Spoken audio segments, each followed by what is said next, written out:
7:14 on the clock. With over 500 million listeners worldwide, the podcasting industry is hot. International Podcast Day is September 30th.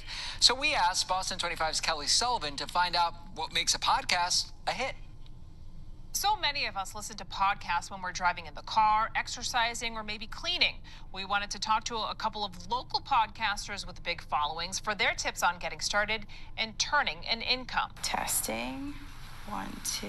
There weren't too many podcasts when Jackie Zuck recorded her first episode of Next on Scene 9 years ago.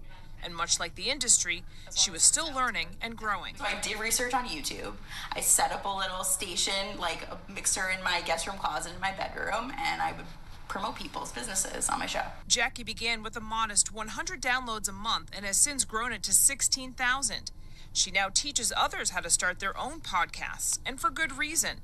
Data from Edison Research shows on-demand podcasts and streaming music has surpassed radio. They can listen whether they're commuting, whether they missed their episode, they can listen to it when they have a free half hour, and I think that makes a huge difference. Jackie says consistency and authenticity have been the key to her success. It was one a week for a while, and that's how it grew into the other avenues of other things I do now. This is The Cooney Show. Kevin Cooney started The Cooney Show with his wife after building a large presence on social media during the pandemic. With over 1 million followers on TikTok, he launched the podcast a year and a half ago to complement his business. I love the podcasting game, but I call it the content circle. It's our way to have this never-ending loop of content circulating for short-form content. TikTok, Instagram, Facebook Reels, Snapchat Spotlight. Podcasting is popular. The average listener spends about 7 hours a week on podcasts.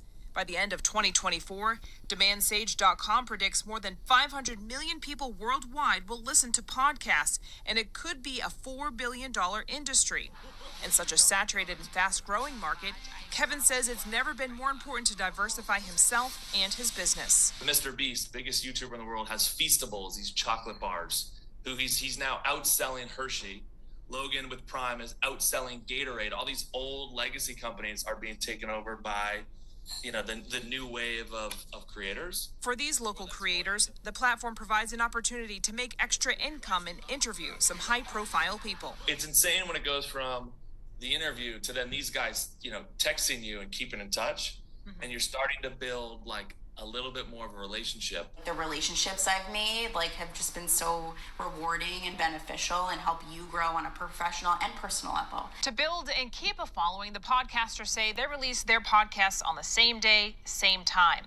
And according to research, comedy is the top genre for podcasts in the U.S., followed by news and society and culture. True crime and sports round out the top 5. I'm Kelly Sullivan for your local station, Boston 25 News.